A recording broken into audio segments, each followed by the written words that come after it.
Ömer Salçak mı? İyi misin? Sen de bakayım. Aç. Sen de şu aç. Çalma şunu. Yok yok sende de bir şey yok. Vallahi bir şey yok. Arkadaşlar. İyi misin?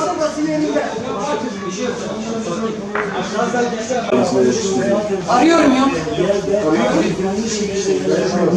Ha? 2 yaralı.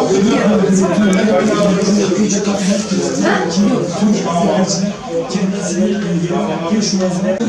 Abi iyidir. Cama değdiğiler mi? Cam kırıkları, kollarını biraz... Sıymış bu tarafa, o duvarlar falan girmiş olabilir. Benim kaskım var. Duvarı sıyırmış. Sekmiş yani.